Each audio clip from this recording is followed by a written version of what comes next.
એ જ ભીંડરાન વાલી ઇન્દિરા ગાંધીના પ્રાણ લઈ લીધા. કોઈ બી ખોટા માણસને મજબૂત કરો એ તમને આજે નહીં તો કાલે લડે છે. એને નબળો જ રાખવાનો, માથું ઉચકી શકે. અમેરિકાએ જ બિન લાદેનને ઊભો કર્યો. બિન લાદેનને હથિયાર બી અમેરિકાએ જ આપેલા. એ જ બિન લાદેને 100 માળના 2 બિલ્ડિંગ ગબડાવ્યા, હજારો લોકોના પ્રાણ લઈ લીધા. ત્યારે અમેરિકાની આંખ ખુલી ગઈ. સદ્દામ હુસેનને ઊભો કરનાર બી અમેરિકા જ હતું, અને એ જ સદ્દામ હુસેને અમેરિકાને માથું ઉચક્યું. તો કહેવાનું તાત્પર્ય ખોટા માણસને સ્ટ્રોંગ કરવાથી આજે નહીં કાલે તમારા માટે ખતરો છે. એટલે સારો માણસ મજબૂત બને એમાં દુનિયાનું ભલું છે કે સારો માણસ છે ને એટલે ભવિષ્યમાં ક્યારે કોઈને નુકસાન પહોંચાડવાનો નથી. ખોટા માણસો અસામાજિક તત્વોને તમે સ્ટ્રોંગ કરશો એ દુનિયા માટે બહુ મોટું નુકસાન છે. એનાથી દુનિયાનો ખતરો વધી જાય છે. એટલે ભગવાને અસ્તુઓને અમૃત નહીં પીવડાવો કે મારે ખોટા માણસોને મજબૂત કરવા નથી. ઇલેક્શનમાં બી ખોટા માણસોને અમારે ઊભા રાખવા જ નહીં જોઈએ, એને ટિકિટ જ નહીં આપવી જોઈએ. એવા બધા ખોટા માણસો પાર્લામેન્ટમાં જઈને હું ધંધા કરવાના આવે છે ભાઈ, એ દેશની હું દશા કરવાના, એમને સ્ટ્રોંગ જ નહીં કરવાના. ઓકે છે. આ રીતે ભગવાને દેખો સમુદ્ર મંથન એ સાધનાનું પ્રતીક છે. દુનિયામાં અમૃત શું છે? ઈશ્વર એ જ અમૃત છે. દરેક માણસે પોતાના જીવનમાં સાધનાનું સમુદ્ર મંથન કરી એમાંથી ઈશ્વરરૂપી અમૃતને પ્રાપ્ત કરવાનું છે. આ જ સમુદ્ર મંથનની કથા આપણને શીખવાડે છે. ભલે દેવો દાનવો સમુદ્ર મંથન કરે, આપણે ક્યારેક ક્યારેક એકાંતમાં બેસીને આપણું મનોમંથન કરવાની આપણે બહુ જરૂર છે. એકાંતમાં સેલ્ફ એક્ઝામિનેશન, માણસે મનોમંથન કરી પોતાના જીવનમાં ક્યાં ક્યાં ખામી છે એ બધું શોધી કાઢવું. પોતાની જાતને તપાસવી જોઈએ, મારામાં ક્યાં ક્યાં ખામી છે, મારામાં કયા દોષ છે, એ બધું શોધી કાઢવું.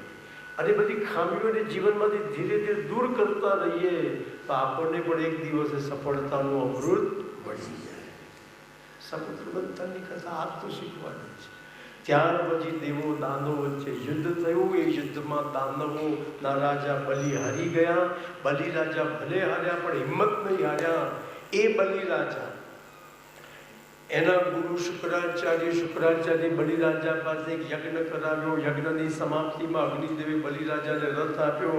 શુક્રાચાર્ય બલિને શંખ આપ્યો. મહારાજા બલિ રથમાં બિરાજી સ્વર્ગ પર ચઢાઈ કરી અને સ્વર્ગ બલિ રાજાના હાથમાં આવી ગયો. પરંતુ જ્યાં સુધી બલિ રાજા 100 અશ્વમેધ યજ્ઞ કરે નહીં ત્યાં સુધી કાયદેસર એ સ્વર્ગના ઇન્દ્ર બની શકે નહીં.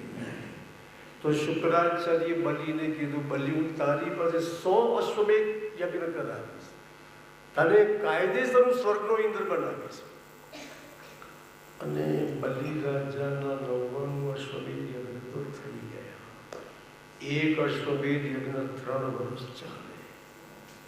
અને એક અશ્વમેધ યજ્ઞમાં 20,000 બ્રાહ્મણોને વિધિ માટે બોલાવવા પડે. એ બ્રાહ્મણોને દક્ષિણામાં કાગળિયા તો કામ લાગે નહીં, એમને ખોના મોર જ દક્ષિણામાં આપવી પડે. તમારે કોઈને આવો અશ્વમેધ યજ્ઞ કરાવવો હોય તો મને મળજો, લિસ્ટ આપી. ખાલી 20 બ્રાહ્મણે 3 દાડા તો રાખી જુઓ, ખબર પડે. 20,000 બ્રાહ્મણો 3 વર્ષ આચરવાના, એ લાડવા નથી.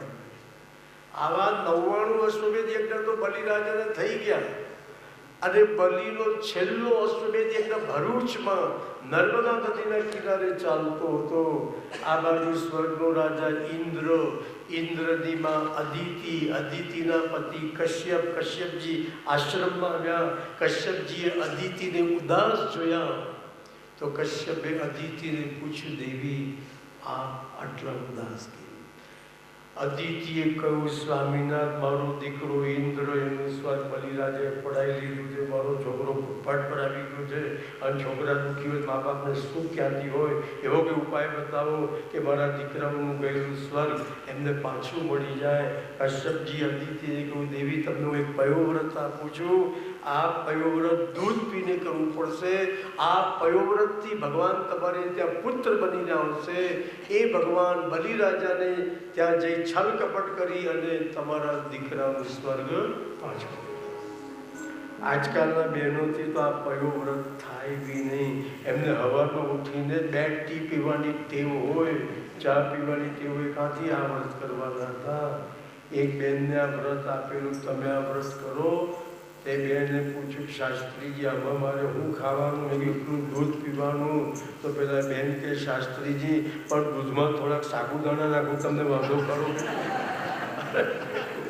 હું તમને એટલું દૂધ પીવાનું કહું છું, ત્યારે તમે અંદર સાબુદાણા નાખો. ત્યાં મને કે, શાસ્ત્રીજી મારાથી દૂધ સિવાય બીજું કશું જ ના ખવાય.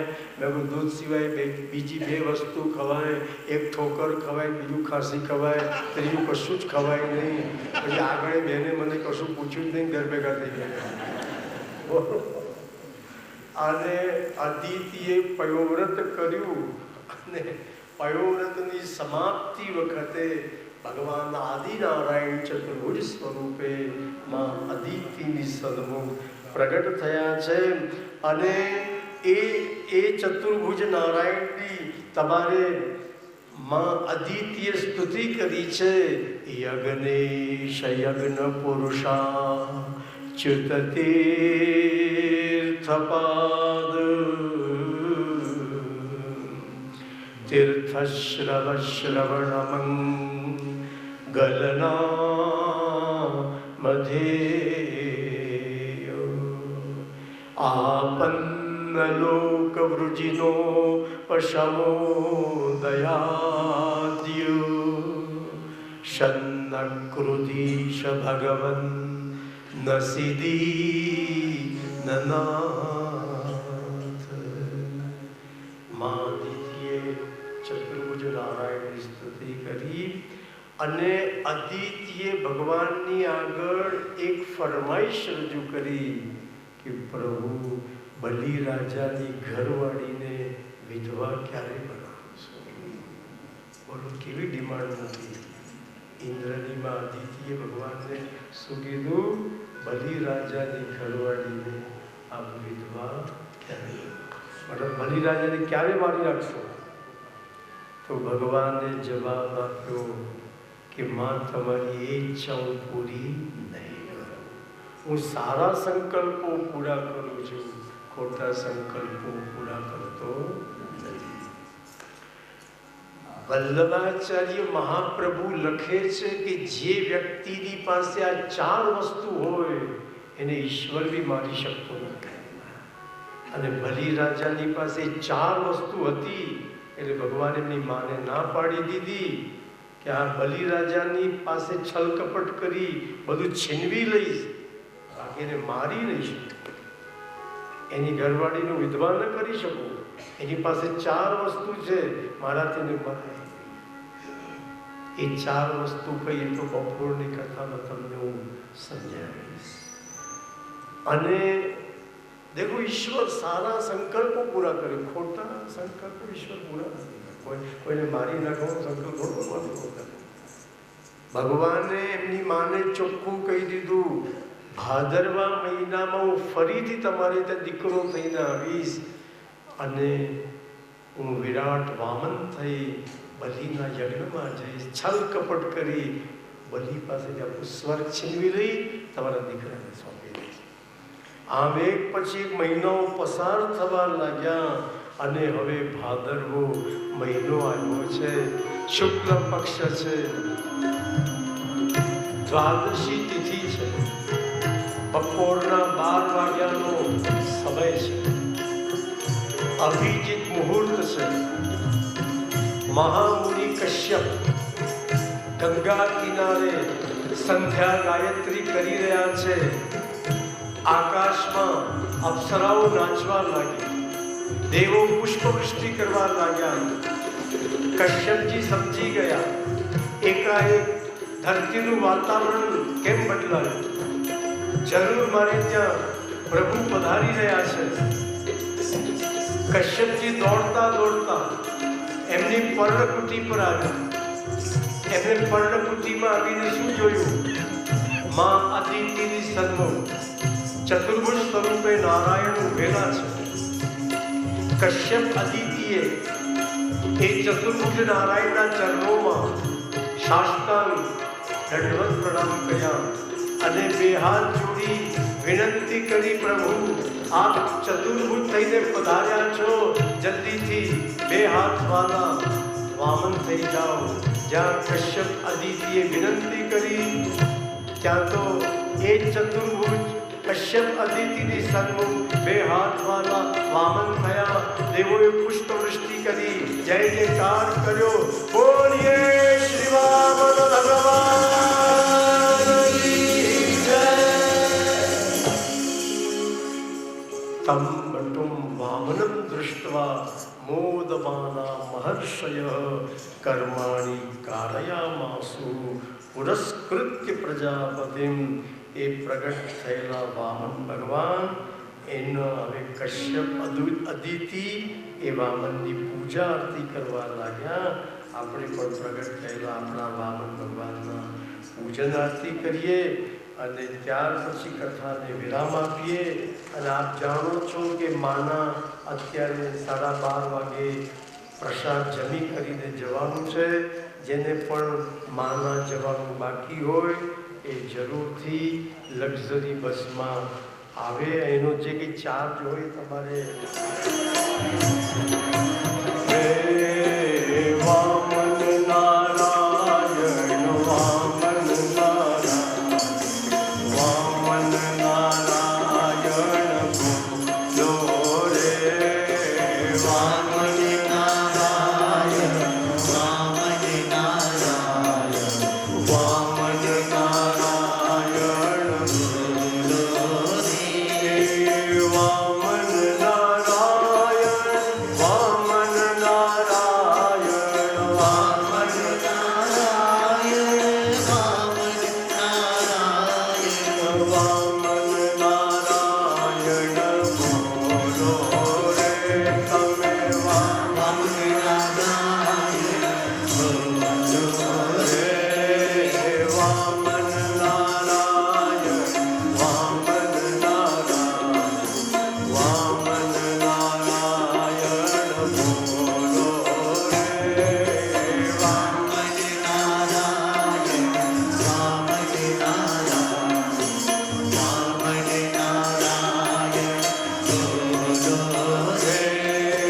વામન નારાયણ નરસિંહ નારાયણ વામન નારાયણ નરસિંહ નારાયણ વામન નારાયણ બોલો રે.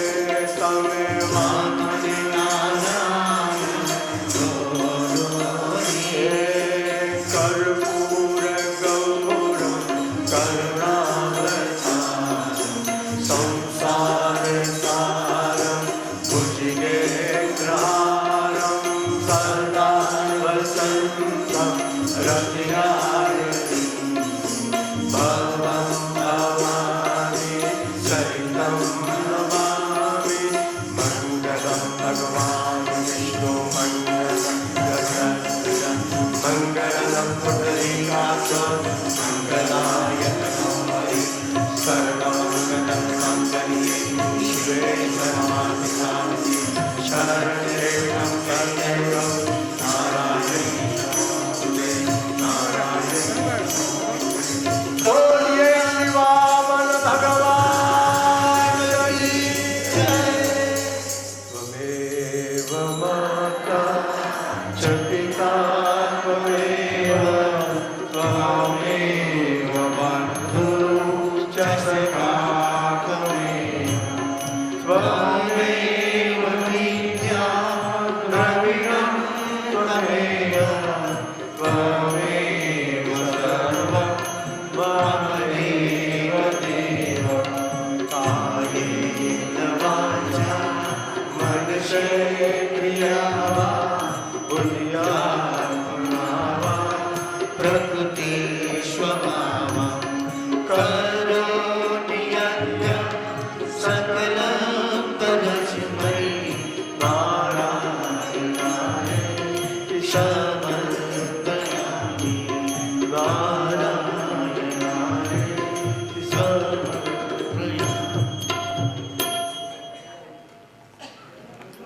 જય શ્રી કૃષ્ણ. ભોજનમાં જતા પહેલા સર્વે વૈષ્ણવને વિનંતી કે સંસ્થા દ્વારા જે ઓળખપત્ર આ પાસ આપવામાં આવ્યો છે જે ફરજિયાત છે. બહારથી પાસ બતાવીને પછી જ ભોજન કક્ષમાં પ્રવેશ આપવામાં આવશે.